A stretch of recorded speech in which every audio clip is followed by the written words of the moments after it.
On refait le Mac, le podcast chaque semaine. Vous retrouvez sur le site www.onrefaitlemac.com. Le débat high-tech numéro 1 en France. Cette semaine, nous avons un invité exceptionnel dans cette émission. Je vous propose de le découvrir tout de suite dans le sommaire. La fine équipe d'On refait le Mac reçoit cette semaine un invité exceptionnel, Pascal Cagny, l'ancien directeur général et vice-président d'Apple pour la zone Europe, l'Afrique, le Moyen-Orient et l'Inde, revient sur ses 12 années passées au sein de la firme de Cupertino.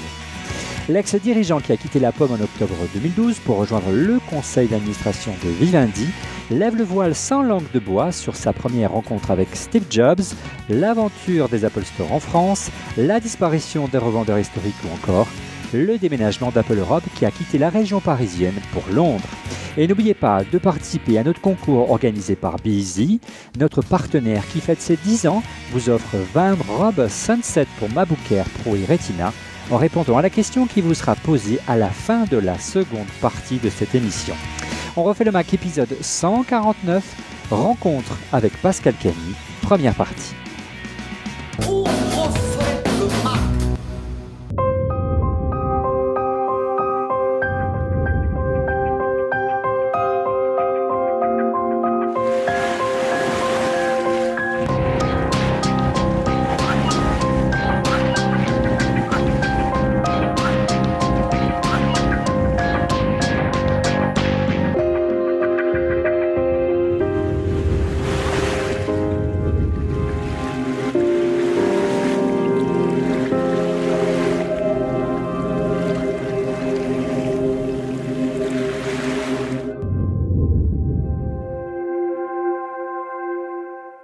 Avec comme invité, comme chroniqueur historique dont refait le Mac, Cédric Ingrand de la chaîne Info. Bonjour Cédric.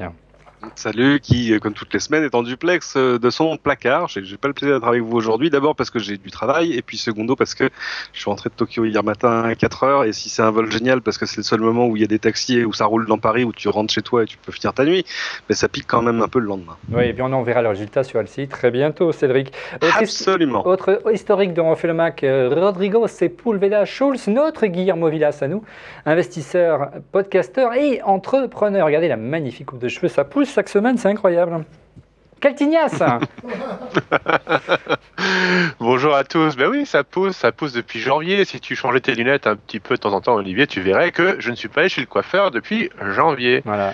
Et donc, c'est mon nouveau motto de l'année. Pas de coiffeur. Pas de coiffeur. Bon, et pas de cravate. Mais moi, j'ai fait l'effort parce que nous avons un invité. Ah oui, non, les cravates, en fait, c'est pas tout à fait vrai. Je suis passé chez Marinella à Naples au mois de mai. Ouais. Tu sais, Marinella, c'est la mecque de la cravate, 7 plis, non, en c'est une soie, plage faite encore, main. Marinella, Rodrigo. Et, bon, et Marinella fait des cravates pour les grands, comme moi, 1m88. Et tu n'es pas obligé d'être dans la taille standard des cravates. Il est sur Mythique, sur Adopte un mec et OkCupid, c'est ça, Rodrigo? Bah, surtout chez Marinella, qui te fait des très très belles cravates qui tombent bien comme il faut pour les grands. Alors moi, de mon côté, j'ai mis une cravate car nous avons un invité exceptionnel dans le studio de Tech TV cette semaine. Il s'agit bien sûr de Pascal Cagny. Bonjour Pascal, merci d'être venu, merci d'avoir accepté notre invitation. Bonjour Olivier, c'est un plaisir d'être avec vous. Surtout que tu te fais rare, tu es, pour ceux qui ne te connaîtraient pas, l'ancien directeur général d'Apple Europe et du Moyen-Orient et l'Inde, ça s'est arrivé un peu plus tard, le vice-président d'Apple. Tu étais plutôt rare du temps où tu étais au sein d'Apple dans les médias. On reconnaît le culte du secret de cette compagnie, donc merci à toi de nous rejoindre pour nous dévoiler, j'espère, ce soir quelques éléments de coulisses et puis de ton parcours, parce qu'il est impressionnant. Hein. Tu as passé près de 12 ans dans cette entreprise, tu as connu la formidable mutation de cette entreprise qui est passée en l'espace de quelques années d'un constructeur d'ordinateurs un peu marginal à celui du géant de la tech. Nous allons revenir donc sur ton parcours, mais avant de revenir sur ces belles années, question toute bête Pascal, pourquoi tu as fait le choix l'année dernière de quitter Apple ? Eh bien, je crois qu'il fallait tourner la page après ces merveilleuses 12 années, et qu'il était temps, après une aventure qui a duré donc de 2000 à 2012. Le propos était simple, c'était de se réinventer pour les 20 années à venir. Je n'avais pas l'intention d'être un de ces vieux exécutifs qui restent dans des groupes américains, à cultiver ces actions gratuites et le tapis rouge. Et comme je n'avais pas l'intention d'aller aux États-Unis parce que j'aime trop l'Europe, il était important que je parte. J'ai préparé ce départ avec beaucoup d'attention, j'avais parlé autour de moi.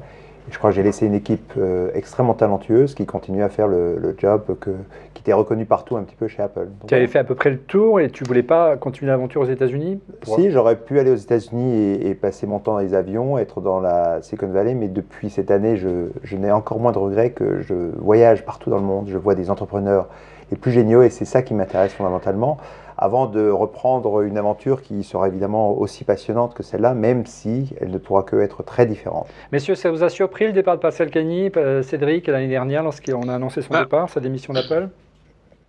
Oui et non, parce que je pense que, enfin c'est pas je pense, d'ailleurs c'est ce que j'entendais à l'époque, c'est que le choix c'était soit partir, soit aller à Cupertino, parce quand même c'était très dur de garder une influence, de garder voilà des choses intéressantes à faire dans une organisation où il s'est passé pas mal de choses, on y reviendra, hein, avec l'explosion des Apple Store par exemple, etc.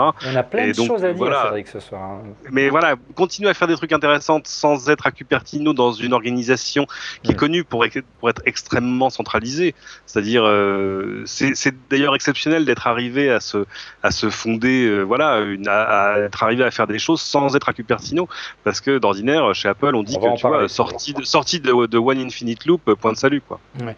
Alors, on va essayer de comprendre déjà comment tu as pu arriver, toi qui as plutôt une formation au départ juridique, droit des affaires, comment arriver dans ce secteur de la technologie. Évidemment, Apple, ce n'était pas ta première expérience dans le secteur de la tech.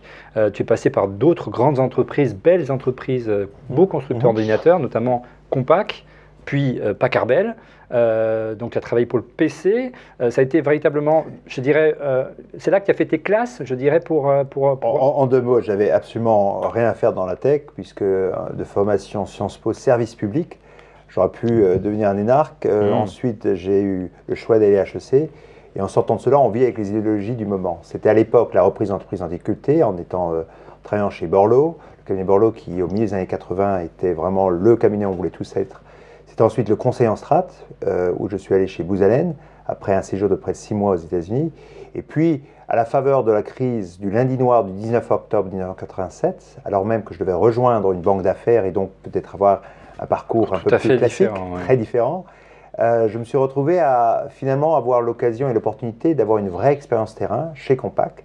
Compaq, dont vous vous rappelez peut-être, on avait là les premiers ordinateurs qui ressemblaient à des machines à coudre avec un écran plasma presque rouge et que, en tant que consultant chez Booz Allen, j'avais utilisé avec grand plaisir. Donc tu as appris l'expérience du terrain, de venir de Sciences Po, d'HEC et de faire entre guillemets un boulot d'ingénieur commercial sur le terrain chez Compaq. C'était quelque part pas très commun. Très différent, passionnant. Je l'ai fait 6 mois, je dois l'avouer. Assez pour gagner un concours de vente et très vite passer au marketing stratégique en s'occupant des grands comptes pour une société Compaq qui à l'époque était passée au 1er milliard de francs, ce qui était énorme et qui était alors le chouchou en fait de l'ensemble des acteurs, puisque c'était la vraie success story au milieu des années 80. Donc là, la success story a commencé et vraiment ce qui t'a mis dans la lumière, hein, sous les feux de la rampe, c'est l'expérience, c'est l'aventure de Packard Bell déjà à l'époque, c'était à la fin des années 90. Oui, entre-temps, j'ai quitté très jeune en prenant un vrai pari Compaq, alors que j'aurais dû y faire carrière comme nom de mes petits copains. Mais j'avais déjà un petit peu le talent de l'entrepreneuriat, Compaq a disparu depuis. Je suis allé chercher SPC, Software Publishing Corporation, donc sans doute vous ne connaissez ni l'acronyme et ni le nom, mais il faisait de merveilleux produits qui étaient Harvard Graphics, qui était en gros bien mieux que PowerPoint et Superbase. Ça, Cédric, ça lui dit quelque chose. Cédric, ça lui dit quelque chose. C'est donc qu'il est assez âgé. Il est tout vieux en fait, Cédric. Harvard Graphics avec genre 23 disquettes en 5 quarts sur un PC à l'époque. Voilà, ça paraît aussi très bien. Superbement bien packagé avec un design rouge Hermès superbe. Et grâce à ça, on a eu une vraie success story. Je suis allé d'abord à Paris, dans le sud de l'Europe, ensuite en Angleterre, avant effectivement d'aller chez Packard Bell et débuter cette aventure qui restera sans doute, quand je regarde ces 20-25 années passées, une des plus belles aventures, puisque vous êtes au milieu de la France.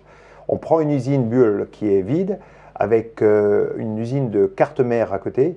Et là, on bâtit près de 1500 emplois indirects, plus de 3000 emplois indirects, et on en fait le leader du PC multimédia en Europe. Il est vrai qu'aujourd'hui, ça a bien changé, également au sein d'Apple, mais on a l'occasion d'en parler, notamment des délocalisations et de la relocalisation d'Apple aujourd'hui. Et donc là, il y a eu une belle histoire déjà avec Packard Bell. Et comment tu as été amené à travailler pour Apple? Comment s'est passé les premiers contacts, je dirais? Ce qui est vraiment chez Packard Bell, le concept, c'était en gros de ne pas se satisfaire du système d'exploitation 286-386 Windows et que tout de suite, on voulait rendre l'informatique beaucoup plus appréhendable par le grand public. Et c'est pourquoi on avait créé une couche logicielle qui s'appelait le Navigator. Le Navigator donnait à tout à chacun le soin de pouvoir naviguer d'une pièce à l'autre dans une maison virtuelle. Et on avait déjà créé une sorte d'interface de couche logicielle sur Windows. Pour la rendre plus accessible, pour la rendre plus simple. Pour la rendre beaucoup plus accessible. Un peu comme Android aujourd'hui, Cédric, avec Samsung ou des choses comme ça, quoi. Déjà. Toutes choses égales par ailleurs. C'est une petite pique, c'est pour ça, c'est entre nous. Mais la grande idée, c'était de rendre l'informatique appréhendable à plus grand nombre. J'allais partir chez Dell parce qu'on m'avait appelé et que c'était le modèle dominant. Et finalement, quand j'ai rencontré Apple avec cette première de couve de fortune en 2000 qui montrait ce qu'on appelle aujourd'hui l'OS 10, mais aussi l'interface Aqua. Ouais, le bleu transparent, les transparences, la 3D de l'interface design très forte. Une volonté de simplification de l'informatique, il devenait évident que ça pouvait être une prochaine étape. Ouais. En clair, donc, au moment où tu as eu des contacts avec Apple, tu étais sur le point de quitter la France pour partir chez Dell. J'avais signé un contrat, j'avais loué une maison à Austin, j'avais dit au revoir à tout le monde en leur disant clairement que j'irais aux États-Unis, ce qui avait un sens puisque je n'avais pas encore 40 ans et que rajouter une expérience anglo-saxonne avait un intérêt à l'époque. Et finalement, à la faveur des différentes rencontres que j'ai faites, mais aussi de mon père qui était sans doute au bout de son chemin, je me suis dit que je pouvais remettre ce départ à plus tard. Et j'ai été convaincu par les produits Apple et sans doute par Steve, Avi Tevanian, John Rommelstein. Comment s'est passé l'entretien d'embauche? Raconte-nous, ça doit être assez amusant, parce que l'entretien d'embauche, c'est un certain Steve Jobs qui te l'a fait passer, si j'en crois mes sources. Mais d'abord, on commence par un entretien à Cupertino, dans la salle des conseils, où j'ai vu l'ensemble du comité de direction. Ouais. Et j'avais déjà là le privilège de voir un petit peu les produits, non pas les nouveaux produits, mais les produits qui venaient de sortir, et les voir expliqués en fait, en première ligne, par quelqu'un de remarquable qui s'appelait John Rommelstein, qui était patron du Harvard, vice-président, chargé du Harvard, de tout le matériel, le hardware. Avi Tevanian, qui parlait alors de tout ce qui était logiciel, mais aussi Tim Cook déjà, qui était sur la logistique, ou Peter Oppenheimer et Fred Anderson, qui étaient les financiers. Une fois ça passé, j'ai eu le privilège d'aller effectivement le jour de ses 45 ans voir Steve à Big Island à Hawaï, que je connaissais bien. Son lever de villégiature favori, c'est ça? Son lever de villégiature favori. On a passé sans doute 4 à 5 heures à tourner autour de la plage et à réfléchir sur les produits. Et comme j'étais un homme produit, patron du marketing produit chez Apple, chez Packard Bell, j'avais une vraie idée là-dessus. Je ne connaissais pas très bien Apple, mais je crois que c'est là où on a accroché et on s'est dit qu'on pouvait faire un bout de chemin ensemble à l'époque. Donc c'est la roadmap que tu as présenté Steve Jobs qui t'a séduit, plus que son fameux champ de distorsion de la réalité, qui est son charme entre guillemets naturel. Écoute, je serais sans doute prétentieux de dire que c'était que la roadmap, les deux ont joué, mais clairement, les produits que j'ai vus à Cupertino, à Infinite Loop, comme cette appréhension très particulière des produits où on essaie de les rendre plus simples, avec des cartes mères d'une nouvelle génération, des interfaces graphiques d'une nouvelle génération, la possibilité de miniaturiser cela, notamment dans l'univers des portables, où ils venaient de lancer des très beaux produits, a fait que je suis été assez convaincu, au point de me renier, si je puis dire, et de reconnaître que le choix de Dell, le choix de partir aux États-Unis n'était pas le bon, de faire en sorte que le camion qui venait chercher en Anjou nos bagages, on leur dit finalement vous êtes venus pour rien, et de faire un tour à 180 degrés, voire 360, qui aujourd'hui est vu sans doute comme étant visionnaire, mais fondamentalement c'est le choix du cœur et le choix du produit. Sachant qu'à l'époque, j'imagine que ton entourage ne te conseillait pas forcément de faire ce choix-là, parce que le modèle dominant c'était celui de Dell, c'était celui du PC, et bien que la roadmap d'Apple était quand même assez séduisante, c'était loin d'être gagné, parce qu'il y a eu quand même quelques produits iconiques qui ont fait que ça a explosé quand même, et c'était pas forcément dans la roadmap à cette période-là. Non, je pense à l'iPod et l'iPhone. Il faut savoir qu'on est donc avant l'explosion de la bulle Internet, et je crois que je peux sans doute compter sur les doigts de la main les gens qui, et me le rappellent aujourd'hui encore, qui m'ont conseillé de rester en Europe, de prendre la direction Europe de Apple, en pensant que j'allais un petit peu être un parmi tant d'autres chez Dell, qui était vraiment le modèle dominant de l'époque et qui faisait des très belles boîtes grises, comme je les ai appelées ensuite pendant près de 13 ans. Ouais, en tout cas, Cédric, à l'époque, c'est clair, Apple, on le regardait un petit peu avec un petit sourire du côté, toi qui étais à l'époque dans des canards PC. C'était pas forcément le choix le plus naturel de la part de Pascal. Non, à l'époque j'étais déjà LCI. Il a été embauché en quelle année? 2000. En 2000 j'étais LCI. Ouais. Mais de fait, il a raison de dire que c'est pas tant. De toute façon, le PC avait toujours été dominant sur le marché, ça n'avait pas changé. Ça change pas. Ces ratios n'étaient pas changé. Quand il dit le modèle, Dell était dominant, c'était le modèle de Dell. C'est la vente directe qui était en train de devenir dominante, émulée chez nous par Gateway et par NEC. Oui, de fait, je pense qu'on serait retrouvé dans ces chaussures à ce moment-là, même si Apple a toujours été une société extrêmement séduisante par ses produits. Si on s'était demandé à ce moment-là qui va gagner la bataille, on aurait dit Dell. En même temps, Dell l'a pas vraiment perdu, donc c'est compliqué de dire. Enfin bon. Mais Voilà. il n'est pas au mieux. Disons Est-ce qu'on peut rappeler deux choses? Oui, Rodrigo. On parle d'il y a 13 ans, on parle d'un Apple Computer Inc. Ouais. qui n'avait pas encore sorti d'iPod, c'était il y a une petite dizaine d'années, qui n'avait pas encore sorti d'iPhone, c'était il y a 7 ans, qui n'avait pas encore sorti d'iPad, c'était il y a 4 ans. On est sur un Apple Computer Inc. qui ne faisait que des ordinateurs. D'ailleurs, question à Pascal. Et deuxième chose, c'était aussi un constructeur qui faisait moins de 10% de part de marché à l'époque. Ah oui, bien moins que 10%. Bien moins. Oui, c'est une question question pour Pascal. Question à Pascal, le jour où on t'embauche chez Apple, personne ne te parle de ce qui va arriver après. Il n'y a pas d'évocation de l'iPod, par exemple. Non, absolument pas. Ou de l'ouverture à des marchés qui ne soient pas Pour être très clair, lorsque je parle avec Apple, je suis en janvier 2000, j'y rentre fin février 2000, on a fait l'iPod extrêmement rapidement. On l'a fait sans doute en moins d'une année et on l'a sorti le 23 octobre 2001. Donc à ce moment-là, on n'est pas du tout là-dessus. On est au contraire sur le Cube, dont on me parlera dès que j'aurai signé mon contrat, qui aurait été lancé en septembre 2000, qui était un merveilleux produit que j'adorais puisqu'il n'y avait pas un seul ventilateur à l'intérieur. Il avait du plexiglas de tour, extrêmement puissant, avec un problème de positionnement prix au moment de l'explosion de la bulle Internet. Et ce qui a d'ailleurs conduit, on l'oublie, Apple à faire un profit warning, c'est-à-dire une alerte sur ses profits le 29 septembre 2000, et qui a fait en sorte que l'action a été divisée par 2. Et que là aussi, dès ce moment-là, on vouait en fait Apple à disparaître. Et pour reprendre le point de Rodrigo, en nous reprochant les 2, 3, 4% de parts de marché qui étaient les nôtres. Donc déjà là, les analystes et le monde entier nous expliquaient qu'on était avoué soit à fusionner, soit à disparaître. Et pas ce relais de croissance, on ne le voyait pas arriver. Alors concrètement, Pascal, comment ça se passe en coulisses? Tu avais un poste très important en vice-président d'Apple. La conception des produits, on a une visibilité sur combien de temps? Franchement. Et je pense qu'il faut distinguer sans rentrer dans les secrets. Ces premières années par rapport à ce qui s'est passé derrière. Parce que la société que j'ai rejointe était une société qui faisait à peine 5 milliards de chiffre d'affaires de dollars. En Europe, on était à peine plus de 1 milliard. C'est une société où, quand j'allais voir Steve pendant les premières années, on passait son temps encore à descendre au labo de design que l'on avait réintégré sur le campus. Avec Jonathan Ive. Frog Design, avec Jonathan Ive, qui était en fait en train d'émerger. À ce moment-là, on se posait la question de savoir sur quel était en gros le design et si oui ou non cela correspondrait à ce qu'on veut faire en Europe. Donc on était une société totalement vouée sur le produit, on avait déjà le culte de produit.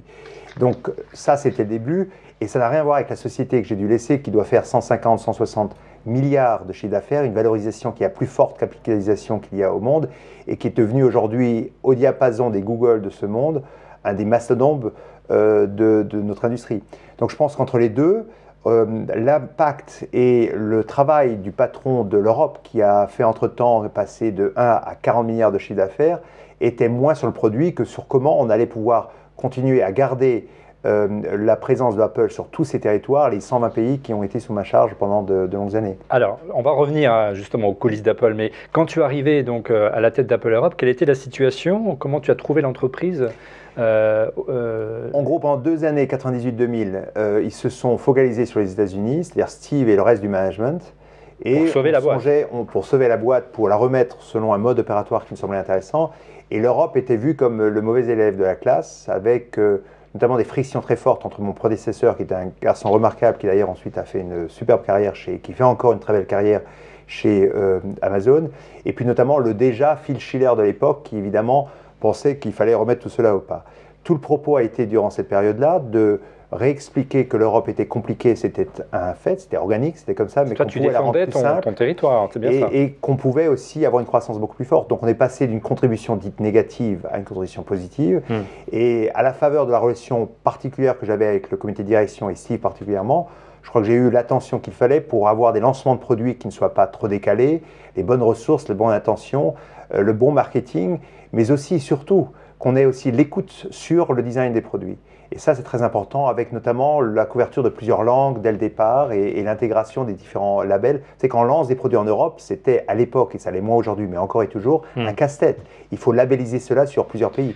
Donc faire cet effort en amont du lancement était une des vraies batailles. C'est vrai que disait tout à l'heure en préambule de cette émission qu'on peut reprocher à Apple d'être très centralisé aujourd'hui, presque américano-centrique. C'était déjà le cas à l'époque. Comment est perçu avant l'Europe, comment est perçue la France au sein même de l'état-major? Moi, j'ai vu en fait, ce qui est arrivé à l'Europe ou aux grandes régions est ce que j'ai fait moi avec les pays.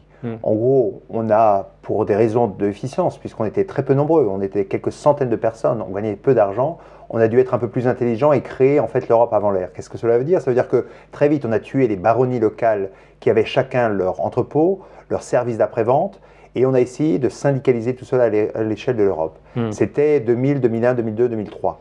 Ce qu'on a fait là, finalement, ça s'est fait à l'échelle du monde, puisque la fluidité de l'information, le haut débit, la facilité de se rendre d'un endroit à un autre de manière beaucoup plus rapide, a conduit à ce qu'on n'ait plus besoin des mêmes types d'opérations. Alors, j'ai effectivement, me suis battu encore et toujours jusqu'à la dernière minute sur cette centralisation exagérée, exacerbée chez Apple. De plus en plus aujourd'hui. Parce que pour pouvoir ensuite pousser les frontières vers l'Est, donc le Moyen-Orient, vers l'Europe de l'Est, mais aussi sur l'Inde, il fallait évidemment reconnaître que le mode opératoire n'était pas le même. Déjà, il y avait des différences entre l'Europe et les États-Unis. Imaginez les différences entre l'Europe, les États-Unis, le monde occidental et le reste.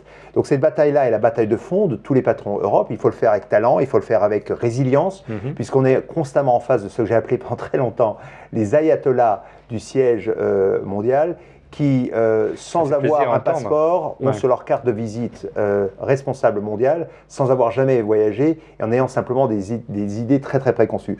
Donc j'ai été assez connu pour mon franc-parler et cette bataille que l'on a gagnée, puisque finalement l'Europe a été pendant longtemps la région qui a eu la plus forte croissance et à plein d'égards un modèle de développement pour l'international, avec des ressources et des talents qui sont passés de l'Europe aux États-Unis ou des États-Unis vers l'Europe de manière très forte. Alors, tu sais, moi, je te suis, je suis l'actu d'Apple depuis longtemps. On avait le sentiment, il y a quelques années, que la France était un petit peu le chouchou d'Apple, du moins pour le reste du monde aux États-Unis. Puis d'année en année, on a senti des crispations entre les instances françaises, en tout cas, c'était pas avec les consommateurs français, alors que la France historiquement était la locomotive des ventes d'Apple en Europe, elle semblait moins prioritisée. On l'a vu avec l'arrivée de certains produits qui sont arrivés plus tard en France, l'arrivée des Apple Store qui sont arrivés plus tard en France. Comment on explique cette évolution-là? Ce qu'on a vécu là, je veux dire, moi je l'ai vu vraiment en première main et je crois qu'il y a un phénomène extrêmement clair qu'on constamment on sous-estime, c'est que le 9/11, c'est-à-dire le 11 septembre 2001, a été un énorme bouleversement. Parce qu'à ce moment-là, au moins pour le grand public américain, la France n'a pas été vue comme étant le meilleur allié. Je me rappelle encore nous, toute l'équipe européenne, et donc très française que j'étais en train de constituer, se faire, je crois c'est le terme charrier en fait, aux États-Unis avec ces petits jeux de cartes où on mettait un petit peu les gens qu'on voulait chercher. Donc il y a eu un vrai changement. En politique, ils se sont rabibochés, c'est le terme consacré très vite. Dans la vie des affaires, à ce moment-là, il y a eu un premier éclat. Deuxième idée, n'oubliez pas que notre business model, comme disait Rodrigo, à partir d'octobre 2001 et plus encore d'avril 2003, au moment où on a lancé le iTunes en nom propre et vraiment le magasin de vente de musique en ligne, a été extrêmement orienté sur la musique.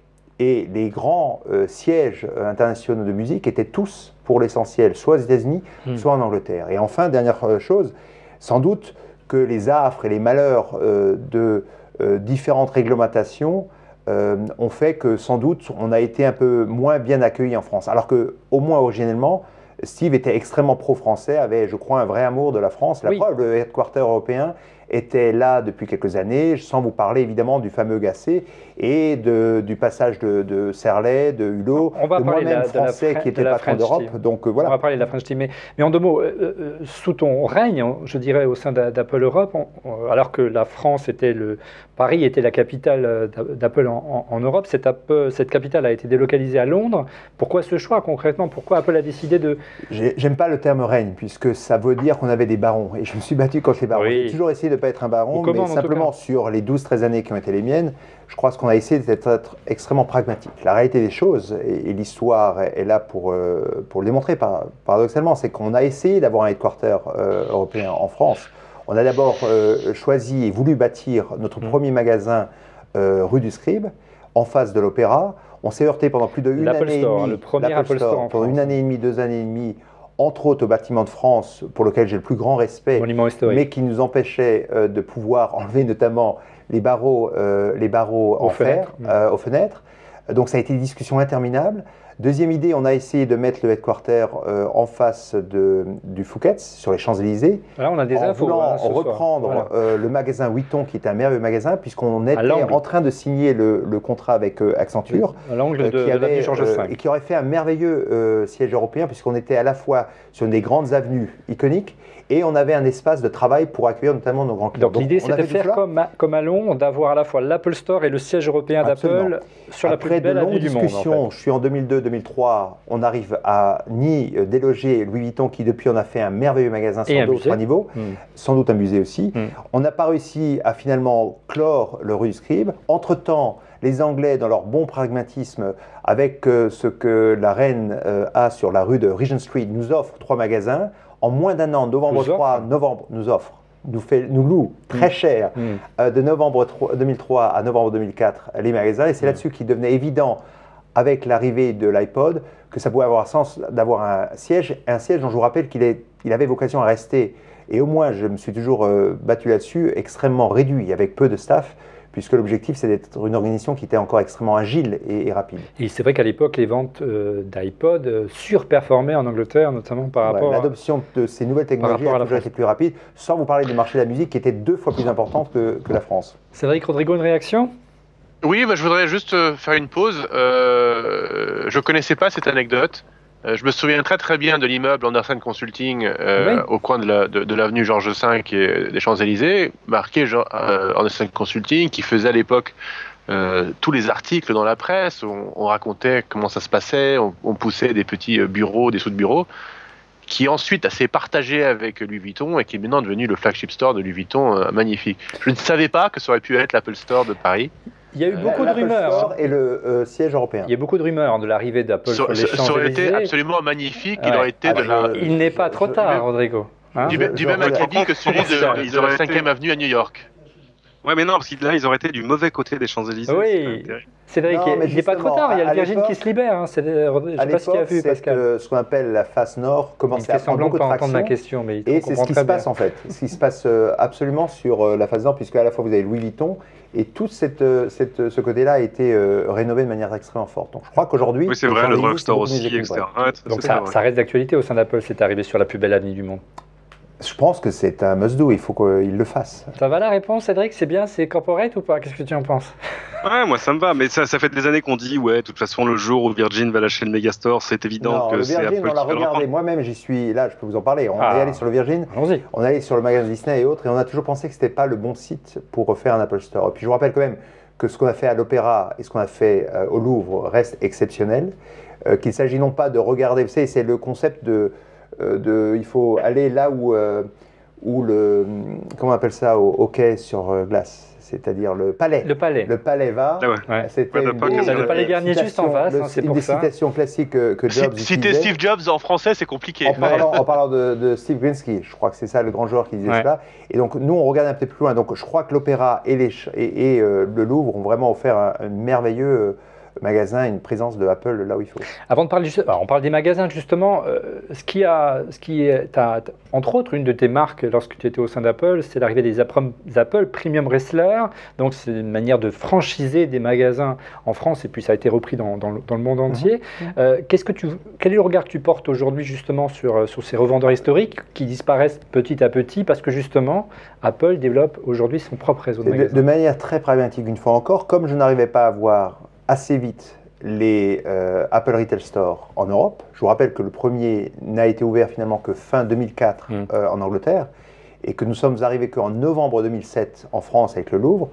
Il fallait que pour autant on puisse tirer parti de ce savoir-faire qui était développé.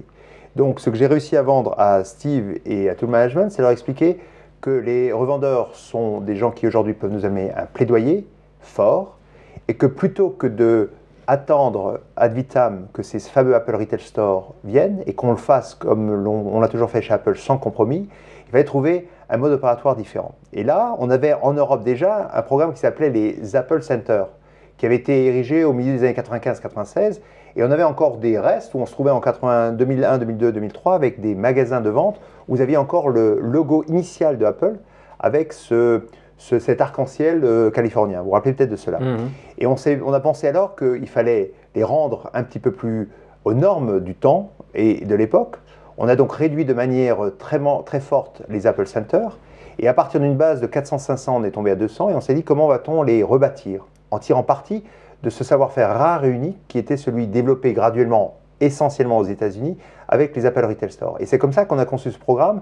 Je pense c'est en 2003, 2004, 2005 qu'on l'a mis en place. Et c'est devenu, je crois, un fait compris chez Apple. C'est aujourd'hui plus de 1200 Apple Premium Resellers. C'est un des vrais concepts qui a été exporté de l'Europe vers le reste du monde, à l'exception des États-Unis, au Canada, en Amérique latine, mais aussi en Chine. C'est un business de plus de 8 milliards. Et pour nous, en Europe, dans ma région, l'Europe, le Moyen-Orient, l'Afrique et l'Inde ensuite, c'était plus de 900 magasins qui nous permettaient d'être là où les gens font du shopping et de le faire sans compromis sur la qualité à la fois de l'expérience client et des produits. Ça veut dire quoi, Pascal? Ça veut dire que l'avenir de ce type de magasin-là, parce qu'ils sont nombreux dans le monde aujourd'hui, tu l'as dit, c'est d'être présent dans les endroits, dans les lieux où il n'y a pas d'Apple Store.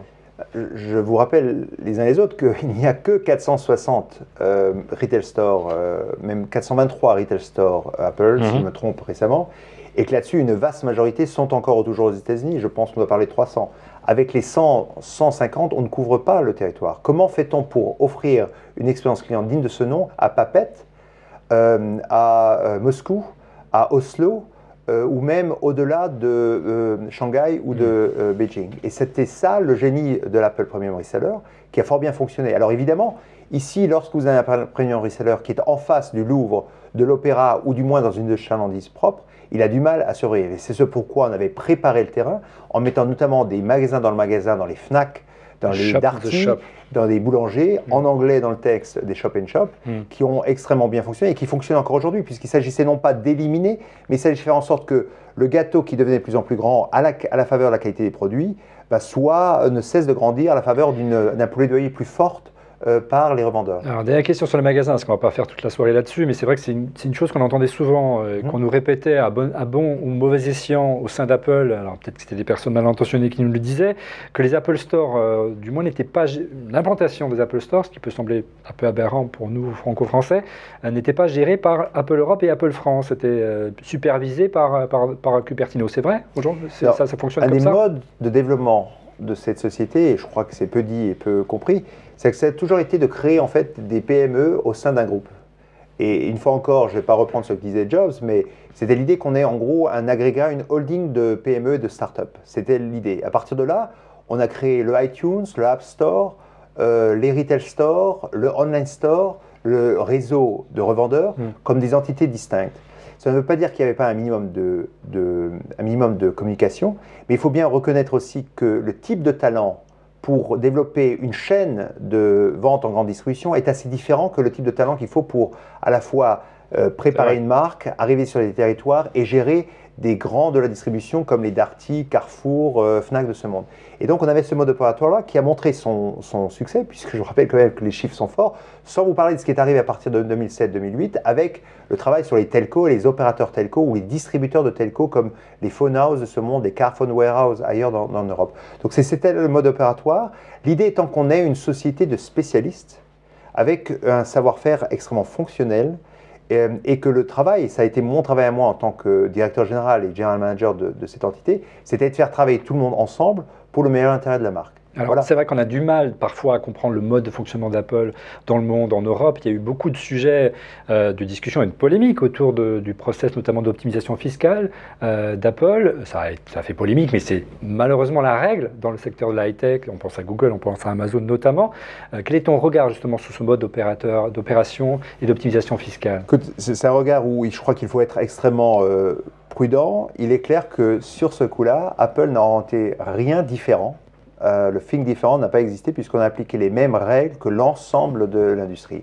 Et comme on a eu un succès extrêmement fort, on est devenu une sorte d'icône avec Google et Amazon de ce mode opératoire qui est lié par le fait qu'il manque une gouvernance mondiale politique, une gouvernance mondiale sur les taxes. Une fois qu'on a dit ça, je pense pouvoir affirmer aujourd'hui encore que tout a été fait dans l'ordre du droit, en respect du droit, à la fois des droits nationaux, du droit européen et autres. Et effectivement, on pourrait s'en être choqué constamment. Mais c'était jouer avec les règles du jeu. Des patrons comme moi, très opérationnels, n'étaient pas dans le débat au jour le jour, mais en même temps, il n'y avait pas de raison de s'en émouvoir, puisque je vous rappelle une fois encore que toute l'industrie, mais l'industrie aussi automobile, les industries d'aérospatiale, l'industrie de la grande consommation, avaient le même mode opératoire. Cédric Rodrigo, une petite réaction par rapport à l'optimisation fiscale peut-être? Oh, bah, rien de nouveau, on a déjà eu cette discussion. Mais pas avec Pascal, en plateau. Non, mais bien sûr, mais c'est ce que je rappelais à chaque fois, le vieux dossier paru, je crois que c'était dans l'Alternative économique il y a quelques années, qui listait toutes les boîtes du CAC 40 qui faisaient exactement la même chose. Donc, c'est un peu facile. C'est un avantage de surtout sur une boîte américaine. Les boîtes européennes, enfin les boîtes françaises ont un peu plus de mal quand même à faire, parce qu'elles sont peut-être un peu plus surveillées et ne peuvent pas permettre ce genre de choses. C'est dur si tu as une boîte. Pas du tout. Ou si tu as l'état actionnaire. Non. Bull n'a pas pu le faire, par exemple. C'est pour ça que oui, ça c'est là, d'accord. Ok, tu vois ce que je veux dire? Si ton premier actionnaire est l'État, c'est dur de te délocaliser aux Bahamas. Ça, c'est vrai que c'est un peu compliqué. Total, voilà quoi. Mais voilà, rappelez que Total n'a pas payé d'impôts pendant longtemps. Donc voilà, je pense qu'il y a des problèmes. Il touche un CIR de taré comparé aux startups. Oui. Ouais. Mais non, mais et puis surtout, et c'est le fond du débat, c'est que les gens en font souvent une sorte d'affaire morale en disant oui, non, mais d'accord, c'est légal, mais est-ce que c'est moral la morale en affaires, enfin ça. Il faut une gouvernance mondiale, comme disait Pascal. Tu penses sincèrement, quoi, en clair. Si Pascal était allé devant le board d'Apple en disant écoutez, alors maintenant on va faire une déclaration fiscale dans chaque pays d'Europe où on est présent. La loi nous permet absolument de concentrer, de faire une seule déclaration, enfin de rationaliser un peu les déclarations fiscales au travers de l'Europe. Non, on va faire un truc par pays. Il serait fait virer. Enfin, je veux dire, on lui aurait dit chérie, ça ne sert à rien et on va au-delà de ce que nous demande la loi. Donc voilà, il faut d'abord régler la loi avant de se poser des questions morales. Rodrigo. 2 ou 3 commentaires. La première, c'est que les boîtes bien gérées se doivent d'optimiser leurs impôts. Les avocats fiscaux ne servent qu'à ça. Et toutes les lois mondiales permettent de faire cela. Après, il y a effectivement des ministères de finances qui parfois surréagissent à l'actualité. Il y a des instances multinationales qui réagissent à l'actualité. Je pense à l'OCDE, je pense à l'OMC, je pense à des gens comme ça. Tout le monde sait, c'est un secret de polichinelle, que tout le monde optimise en ce moment partout. Voilà, donc après, soit on ferme les trous et on en subit les conséquences collatérales, c'est-à-dire délocalisation, on n'a plus d'impôts, on n'a plus d'emplois locaux, etc. Soit on accepte cela. Ça, c'est le premier point. Deuxième, Apple n'a pas toujours été une société florissante avec des bénéfices records et 140 milliards de trésorerie. Apple, à un moment, était près de mourir. Ouais, elle a été près de mourir, a été obligée d'appeler le grand Satan à la rescousse, Bill Gates sur le grand écran, et avoir une injection de cash. C'est le cas de la plupart des boîtes, de se dire il faut que j'atteigne une masse critique pour pouvoir me développer de manière continue, durable. Donc voilà, et il crée de l'emploi. Troisième point, c'est ce qu'on appelle en macroéconomie ou micro, suivant les cas, c'est l'offre et la demande. Et les gens sont ravis de payer pour les produits Apple. Ils payent probablement 2 ou 3 fois le prix qu'ils devraient payer pour le même produit, sauf que c'est un produit qui donne un bénéfice autre que la valeur achetée, qui a un sentiment d'appartenance et d'utilisation très très particulière. Donc voilà, tant que les gens sont prêts à payer pour Apple, ils encaissent et après ils optimisent leurs taxes. 2 petites questions vite fait concernant, pour terminer le volet Apple et la France et l'Europe en particulier. Il y avait une messe technologique en France qui était une formidable réussite, et c'était pas très nombreuse, il n'y avait pas de grand salon, c'est une messe européenne. Le seul, je dirais, pendant européen à ma connaissance, la grande seule messe technologique, c'était Apple Expo. T'es pas nostalgique franchement de cette période-là, de cette manifestation-là qui a été arrêtée avec l'arrivée des Apple Store? On a créé avec Apple Expo un rendez-vous annuel qui était le rendez-vous à la fois des fans mais aussi des développeurs. Ce rendez-vous annuel, on l'a tenu pendant très longtemps. Je crois qu'on a dû fêter 22-23 anniversaires. Quelque chose comme ça. On s'y était retrouvés d'ailleurs. On en a fait une messe annuelle à Paris qui couvrait l'ensemble de l'Europe, sachant que son pendant existait au Japon pendant un certain temps et ensuite aux États-Unis. Mais il est clair que lorsque l'on ouvre un Louvre, un Opéra et quelques magasins, et que dans une année, on donne un espace pour avoir 100 fois plus de visiteurs qui s'y retrouvent, pour toucher les produits, ce rendez-vous annuel a beaucoup moins de sens. Donc c'est ce pourquoi que graduellement, et on a été le dernier à l'arrêter en fait, on a arrêté cette expo. Évidemment, on le regrette puisque c'était une façon fantastique de voir l'écosystème. La société a tellement grandi, les développeurs d'apps sont devenus tellement nombreux qu'évidemment, on ne pouvait plus physiquement se retrouver là. C'était essentiel en 2001, 2002, 2003, 2004, lorsqu'on a essayé de revenir et de reconnecter avec le monde professionnel, avec les vidéographes, avec les photographes, avec les architectes, avec les médecins, et qui, à côté de nos produits grand public, tiraient parti aussi de nos produits un peu plus professionnels. Donc pas de regret, même si ça a été un moment fantastique d'organisation avec des événements rares et uniques sur toutes ces années-là. L'opportunité de pouvoir rencontrer ces consommateurs, pas forcément dans une relation commerciale, simplement une relation Mais la chance des Apple Retail Store, comme de ce qu'on faisait chez APR, c'est qu'on n'a jamais mis la relation commerciale comme étant la première relation. Je vous rappelle quand même qu'on a révolutionné la façon de promouvoir nos produits, on a mis les caisses enregistreuses au fond, on recrutait essentiellement des gens qui étaient des fans.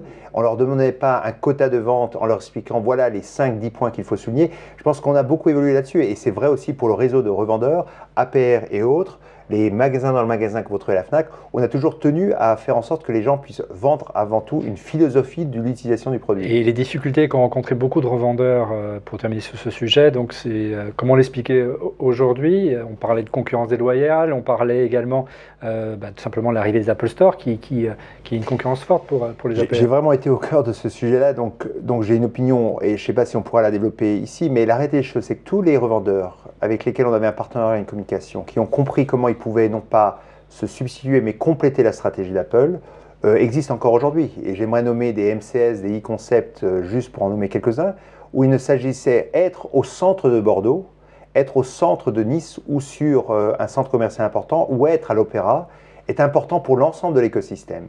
Mais une fois qu'on est là, on a d'autres territoires à couvrir en ayant une présence sur les villes un peu plus moins importantes. Et comme l'APR est un format de 70 à 200 mètres carrés, on peut sans doute avoir un business model qui fonctionne. La preuve, c'est qu'à l'opposé de ce que vous nous racontez, les APR n'ont cessé de grandir, que ce soit partout en Europe. C'est un produit qu'on a créé il y a maintenant près de 8 à 9 ans et qui continue à croître.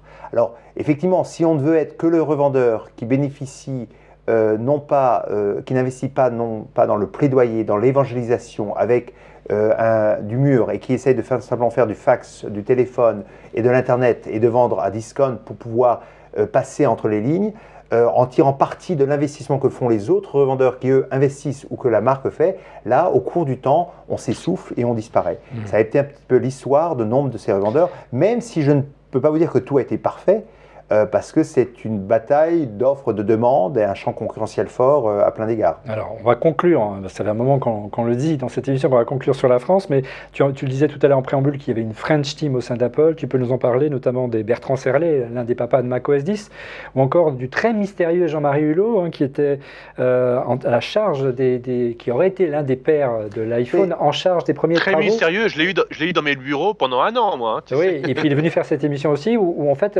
la première ébauche Steve, quand il a travaux repris d'iPhone ont été Apple, faits en Europe et à Paris en particulier. Oui, quand Steve a repris la société, ou est retourné à la société en 98, il avait déjà 10-15 années de vie professionnelle, d'abord avec Apple et ensuite avec Next.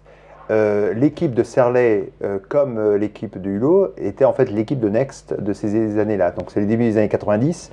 Et ce qu'il a fait, il a juste continué à garder ce niveau, parce qu'on le sait, en France, on a des ingénieurs exceptionnels, et l'un et l'autre étaient en fait les icônes de ces plus de 60 000 Français qui vivent dans la Silicon Valley, qui sont la communauté la plus importante, qui soit bien loin devant les Allemands et les Anglais.